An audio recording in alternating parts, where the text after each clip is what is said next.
Hello, I'm Bret and you're watching the defining moment for creating the culture of conscience. Our guest today is Parashu Timalsina. Parashu is the Secretary General of the Nepal Appreciative Inquiry National Network in Kathmandu, Nepal. He's also a college instructor, television presenter, and radio program host. Parashu has a master's degree from Tribhuvan University in Kathmandu. Together, he and his wife are raising 2 sons. Parashu Timalsina, welcome to the Defining Moment. It's really a pleasure for me to welcome you here to our studio today. Thank you, and it's good to be here. Thanks for coming. Our topic today is the winds of democracy transforming Nepal. And I'd like to begin by asking you to share a defining moment from your own life which has influenced who you are today. Okay, well, that's a very good thing to share with you and with the viewers. It is very interesting for me, which has brought a change into my life. It is from my village where there is a holy site. To bring it into a good condition, the elderly people of that village thought of doing something there in the holy site, and they formed a committee. I was chosen there as a secretary. My duty was to spread the news about that, collect the people and get their help. I was, with the help of other people, was successful to bring lots of people there, and we were able to collect big money. When everything was made there and brought that holy site into a good condition, then the people, I found the people with smiling face. And then that taught me the secret of how we can make people happy. And that encouraged me to work for the people in the society. And this inspiration, or let's say this moment got inspired more when I came in touch with Appreciative Inquiry. That Appreciative Inquiry taught me to find the life-giving forces or the good things, let's say the positive things of the people, inspire that or appreciate that, bring that into practice. And this is how we can make people happy. When people are happy, then there will be peace forever. These are some defining moments that has brought me into this condition. Excellent. Okay, great. Thank you very much for sharing that. Can you share with us something about the work you're doing with what you just mentioned, the Appreciative Inquiry Network, which is a program affiliated with Case Western University in Ohio? Well, Appreciative Inquiry, Nepal Appreciative Inquiry National Network was formally formed in 2002 in Nepal, and it is running a movement, positive societal transformation. We are using Appreciative Inquiry for the peace building process. And what Appreciative Inquiry National Network is doing is that it will go to each and every household in the family. It will teach people to appreciate others, to find what the best they have, what good qualities they have, what good qualities the other have, the family has, the society and the nation have. Let us multiply those good qualities, and this is how we can get the success. So Appreciative Inquiry National Network is doing that, and because of this moment, Nepal is now breathing peace. That means a 12 years long lasting war is about to end. Let's say it is getting a big full stop, and that big full stop is also because of the peace building process. Nepal Appreciative Inquiry National Network has given a small hand to do this. So this network is going to transform the society positively, finding the good things of the society and multiplying them and using them in the people's lives. Okay, very interesting. Thank you. Now, many people know Nepal as the birthplace of Buddha, yes, and the home of the highest mountain in the world, Mount Everest. Today we want to speak about how your country is reinventing itself, charting a new course for itself following several tumultuous events which have impacted national life in Nepal. Please tell us about the civil war, which was instigated by Maoist rebels, which your country has had to endure. That is tragedy, and a horrific tragedy, we must say that, because Nepal was known as a peaceful country in the world. But what happened in the last 12 years, civil war broke out there. A political party, the Maoists, they started the war. During the war, many Nepalese lost their lives. Many parents lost their children.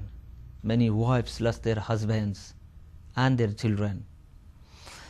Nepal was no more a peaceful country during those periods. No hopes. People were hopeless. They were thinking there would no more be good in Nepal. Nepal would be lost, but not. The 12 years will be mentioned in the history of Nepal as the black years, a sad years, a period of sad time. There were the progress, the development were stopped. People were afraid moving from one place to another place. There was not the security of life. No one would be sure whether he would come back home if he goes out of house in the morning. So the situation was very dangerous. The government was not able to go beyond the headquarters and the capitals. The village areas were covered with the Maoists, and there was always firing, guns, bombing. So there was fear.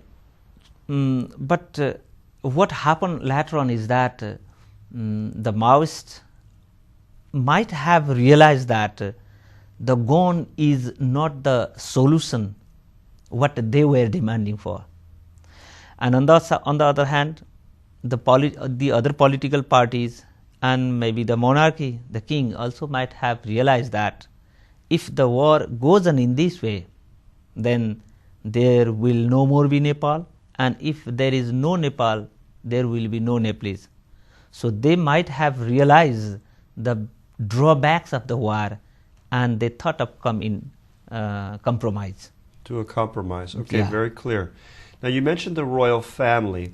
In 2001, the royal family of Nepal faced a horrific tragedy, which ended in the murder of the king and queen by their own son, the prince, who also died in a suicide or parent suicide. So how did that terrible incident affect life in Nepal?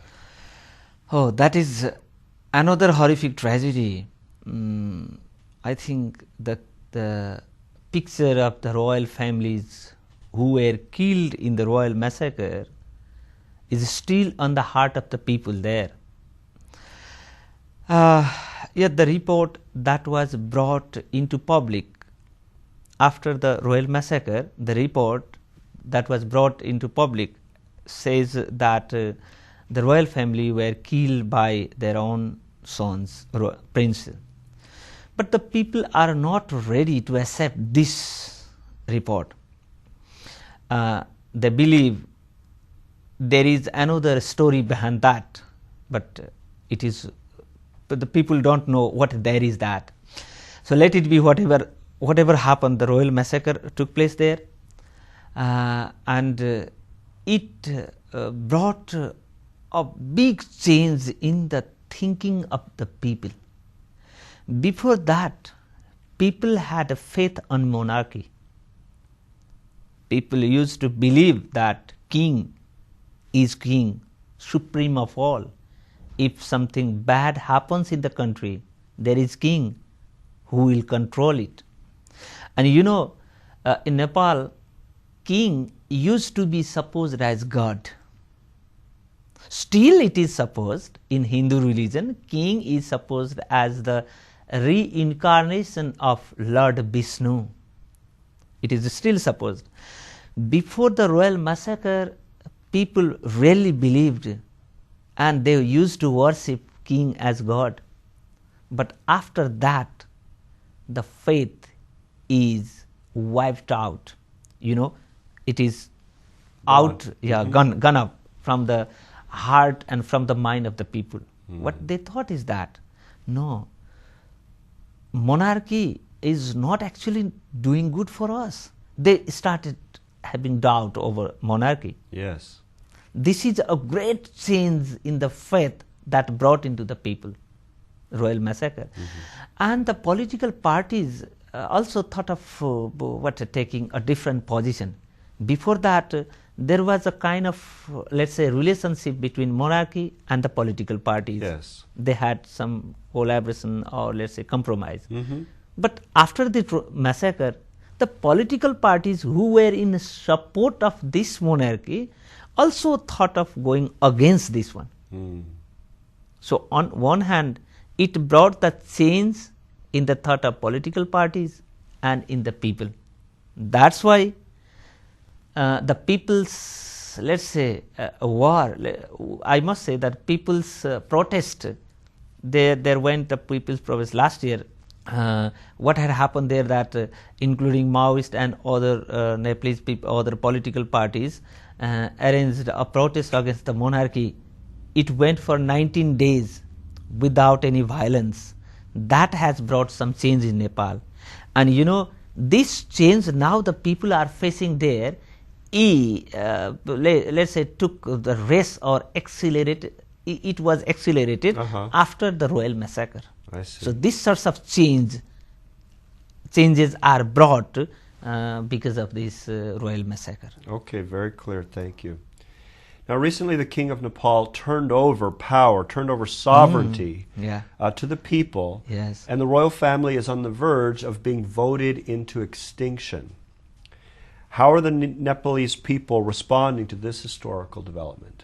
The people are, I think, almost all the people are waiting to get a change that will lasting forever, that will be lasting forever. So the change is that very soon they are waiting, or very soon they are getting or having, let's say, such a political situation, condition or political system in Nepal where there will be no more king. And they are waiting for that. Before the massacre, royal massacre, they were not even thinking about the political system without king. Right. But now they are eager to throw out the monarchy, and they are very soon getting this sorts of political system, and the political parties who were running the war for 12 years are also now in the government. They have joined the government. The leaders are the ministers of the country. The leaders of the Maoists are also in the government now, and very soon they are going to have election of constituent assembly. The first meeting, it is decided that the first meeting of the constituent assembly will decide about the future of the monarchy. And there are 8 parties, almost, let's say, all the parties are now ready to decide there is no king, there will be no king in Nepal. So it's a moment of suspense. Yeah, moment. Everyone's on the edge of their chair wondering what's going to happen with their monarchy. Yes, and the people are waiting for that. Very clear. And how do you think these winds of democracy that are sweeping into your country, how do you think that will transform your nation? Oh, that's a good question. Before the present king seized the power, people were, let's say, enjoying democracy to some extent. The political parties were also having the exercise of ruling over the nation. But later on, because after the royal massacre, the present king seized the power, and the political parties were thrown and they were made powerless. Then they went to the people and started the war, and again they were able to get the power back. And they are in doubt that if there remains the monarchy in Nepal, the same condition may come back. That's why they want to finish, or let's say they want to collapse the monarchy forever. So and they are doing something better with the democracy in Nepal. In the past, the people were enjoying some democracy to some extent, but now what is going to be happen there is that people are going to get full-fledged democracy. It will be people's democracy. They are saying that we have to fight for the people's democracy, full-fledged democracy, where there is freedom, where people can breathe the air of freedom and peace. This is what the political parties are trying to bring, and the people are expecting to get. And tell us about the role of the Maoist rebels who are now within the government. How do people view having Maoists, which are basically have a communist ideology? Yes. Yes. So, how are the majority of the Nepalese people thinking about those Maoist rebels? Well, during the period of war they ran, the Maoists were considered as a terrorist by the common people. Yes. Yeah. Even the government has labeled the tag of terrorist at that time, and the people were very much afraid of Maoists. They were almost like the terrorists at that time. The people consider, but the Nepalese people have the heart of something different, very soft-hearted people there are. And if you do something wrong, but later on, if you come to asking for something help, then those people will be ready to help you. So this sorts of heart they have. And now the Maoist, what the people think is that if Maoists have really planning to leave the gun forever, or to throw the guns or weapons forever, then they will be excused. The people are in this mode, and now they are in the government. And Maoists, if they really do that, or if they really stand far from the guns, then the people will excuse them, and they will run their political activities as the other parties have been doing. So I don't think that the Maoists will go back into the war, because they have experience of 12 years. They have realized that they can't win through the guns. Okay, very clear. Now, you mentioned that during the Civil War, a lot of the economic development in the country came to a standstill. So how are the people coping now with the economic situation in your country? Yes, that is a very important thing now the people and the government have to think about.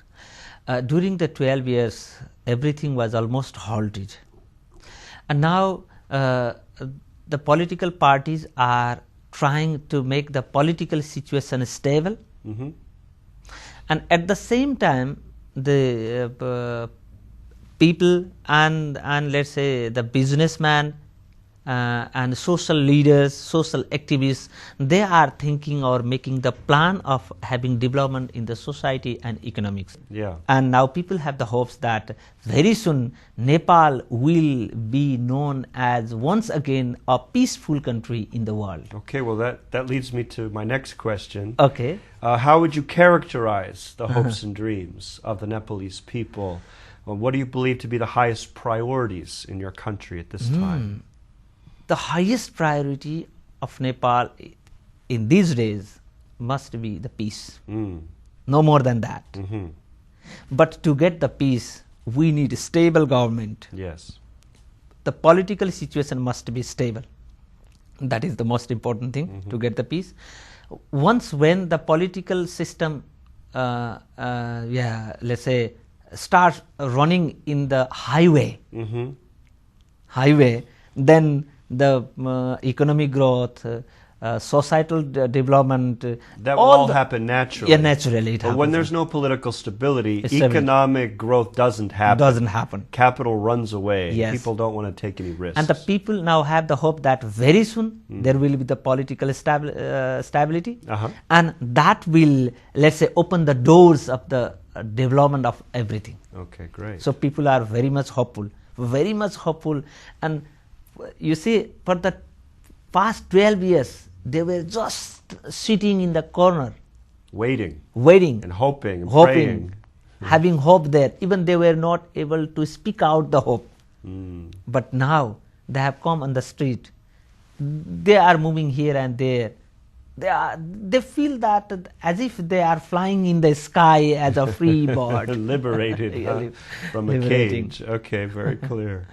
And how about for yourself, Parashuram? What aspirations do you have for Nepal, including the role of your country in the international community? How do you see your country, being a partner in the world international relations in the future? What I have my dream, think that Nepal is different in the sense there are lots of things that can make Nepal different from others, but I want to mention here just one, that is about family, the relationship of the family. Yeah, please tell us about that. They are unique that we have been practicing the unified family, and there is a very tight relationship between father, mother, son, wives and other family members. Marriage, children, family are given first importance, first priority by the Nepalese people there. Only then they give the priority to the other things. What I think is that we will be able to give a better model of ideal family to the world in the future. But for that we have to reform ourselves. Some reforming is needed there. In what sense? In what sense is that still there are some drawbacks that people, the parents may not treating the children well, or the children may not be thinking about the responsibility towards their parents. So if something is given, some ideas, or let's say the holy ideas like that, or the religious ideas is given to them, they will be more conscious about the family more than what they are now. And they can create ideal families there in Nepal first, which could be shown into the international level. As an example to the world. Yeah, it can be the example of the world. In the age of the internet and the global village, a lot of influence comes into countries that were, in a sense, in the past protected or shielded. A lot of negative influence comes in through media and the internet. How can your families protect themselves from the negative influences of the global village? That's very good question. And it has been happening in the city areas, especially in Kathmandu, or in other city areas where the people have the access of internet or television, something like that. But in the rural areas, the people are still untouched with these influences. You are right that the Nepalese family can be influenced with these things. But that's what the word I use, some reformity. So the family members of Nepal have to be given the ideas about the drawbacks of those influences, outer influences, and the religion they are following there, I think, will be a very strong shield that can cover them to protect them from the outer influence. And for our audience, what are the principal religious faiths of your country? The principal religious faith is that if you marry with one, you must spend your whole life with him or her. And that is a Hindu teaching? Yeah, that is the Hindu teaching. You will be considered as a sinful person if you remarry or if you have any sexual relationship with any other outside of your outsider people. So that is the religious belief there. Nepalese people, especially the Hindu people, have that. And the children, you see, the children are in the religious practice, the children are not allowed to choose their life partner themselves. How does that happen? Their parents will choose the matching for them. Really? Yes. But now, because of the influence of this science and technology, the people are the young people are selecting life partner themselves. But still, the good point is that, but still, though they find their partner, they will get the consensus from their parents. Okay. And that is that can be continued, isn't it? That can be continued, and the religious belief and the cultural beliefs, the practice they have doing that should be continued. If once they are taught that the practice we are doing or having that is better than any other's culture, if we are able to give this message to them, I am sure, 100% sure that they will not they will not let the outer influence come into their lives. Yeah, but in a sense they have to be educated about the dangers. Definitely. Because it can have a huge impact on the quality of life. Yes. If people let those traditional values. Yeah, but they must be given the ideas what there is and what they have. Yes. The difference is that. So they can make wise decisions. Yes. About what they should protect. Yeah, they must be given the teachings, or they must be taught about that. Yeah. And only then they will be able to find out that their differences from other cultures, or let's say the outer influence. In a sense, appreciate more what they have. Yeah, and we will appreciate more that, and that appreciation will will inspire them to be what they are. Be faithful. Yeah, faithful in what they're doing. And we can also give them the idea that if we can continue this sorts of relationship, continue that, and we can be the model in the world, isn't it? This may inspire them to be to have a pure and ideal family there. Excellent. Well, our time is up. Parashu Ram, I want to thank you so much for sharing your thoughts and inspiration with us about life in Nepal at this time of transition in your country. Thank you so much for being our guest today on The Defining Moment. Okay, thank you very much, Bret, for giving me opportunity to be here and to share some of my ideas and to talk something about Nepal. I'm very much grateful to you and to all of your team. No, thank you so much for being our guest. Thank you very much. You've been watching The Defining Moment for Creating the Culture of Conscience. You can find us on the internet at www.definingmoment.tv. Thank you for watching and have a great day.